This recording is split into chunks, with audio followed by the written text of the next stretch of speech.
സൈനികരുമായി അസർബൈജാനിൽ നിന്നും പുറപ്പെട്ട ടർക്കിഷ് വിമാനം തകർന്നു വീണു. അസർബൈജാൻ ജോർജിയ അതിർത്തിയിലാണ് 20 സൈനികരുമായി പോയ വിമാനം തകർന്നു വീണത്. അതിൻ്റെ ദൃശ്യമാണ് പ്രേക്ഷകർ ഇപ്പോൾ കാണുന്നത്.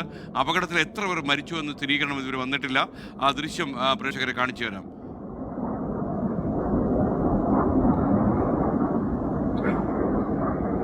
എത്ര പേർ മരിച്ചു എന്നതിൽ കൃത്യമായ സ്ഥിരീകരണം വന്നിട്ടില്ല. 20 സൈനികരാണ് വിമാനത്തിലുണ്ടായിരുന്നത്. അത് കൂടാതെ ക്യാബിൻ ക്രൂ കൂടി ഉണ്ടായിരുന്നു. അതുകൊണ്ട് തന്നെ എത്ര പേർ മരിച്ചു എന്ന കാര്യത്തിൽ കൃത്യമായ വിവരങ്ങൾ പുറത്തു വന്നിട്ടില്ല. തുർക്കി പ്രസിഡന്റ് തയ്യിപ്പ് എർദോഗൻ അങ്കാരയിൽ വെച്ച് നടത്തിയ പ്രസംഗത്തിനിടെയാണ് ഈ വിവരം പുറത്തു പറയുന്നത്. അദ്ദേഹം പ്രസംഗിച്ചുകൊണ്ടിരിക്കുന്നതിനിടെ അദ്ദേഹത്തിന്റെ പേഴ്സണൽ സ്റ്റാഫ് ഒരു കുറിപ്പടി കൊടുക്കുകയായിരുന്നു. അപ്പോഴാണ് അദ്ദേഹം പറയുന്നത്, വീരമൃത്യു വരിച്ചിരിക്കുന്നു നമ്മുടെ സൈനികർ, അവർക്ക് വേണ്ടി പ്രാർത്ഥിക്കണം എന്ന് പറഞ്ഞാണ് തയ്യിപ്പ് എർദോഗൻ ഈ വിവരം പുറത്തേക്ക് പറയുന്നത്. എത്ര പേർ മരിച്ചു എന്ന വിവരം നമുക്ക് കൃത്യമായി ലഭിച്ചിട്ടില്ല.